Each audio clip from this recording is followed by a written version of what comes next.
un Premier ministre qui laisse entendre qu'il pourrait être candidat à la primaire et donc peut-être affronter le président de la République avant de se raviser. Sympa l'ambiance au PS en ce moment. Écoutez, je redirai ce qu'a dit notre premier secrétaire Jean-Christophe Cambadélis lundi matin. Le débat nécessaire, possible, souhaitable même dans l'amont de cette primaire, une candidature du président de la République contre le Premier ministre, c'est pas souhaitable. Et je crois que l'un et l'autre en ont publiquement convenu. D'ailleurs, le Premier ministre ne le dit pas dans l'interview dans le JDD. C'est la déclaration du président de l'Assemblée nationale qui donne cette lecture. Il affirme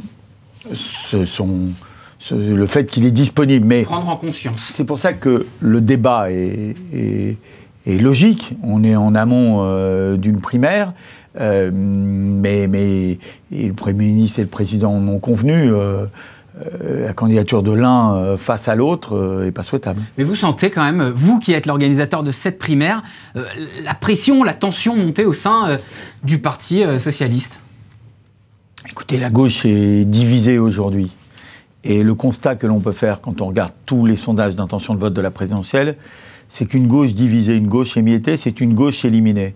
Une gauche éliminée, c'est une gauche qui laisse face à face le programme ultra brutal de François Fillon, tant sur le plan social que sur le plan de la vie de notre société, face au programme populiste, de rejet de l'autre, en particulier des étrangers, du Front National.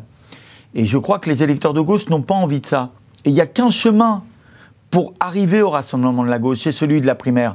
Alors j'entends bien qu'un certain nombre de gens nous disent aujourd'hui, ça passera par moi. Vous allez voir, c'est moi qui vais incarner. Alors pour certains, c'est en dépassant les clivages. Pour les autres, c'est en incarnant une gauche radicale. Pour les troisièmes, je ne sais quoi. Mais la réalité, c'est qu'il faut faire confiance aux électeurs de gauche, comme la droite a fait confiance avec succès aux électeurs de droite. Et c'est en ayant des millions de votants à la primaire de gauche les 22 et 29 janvier qu'on posera une pierre pour le rassemblement.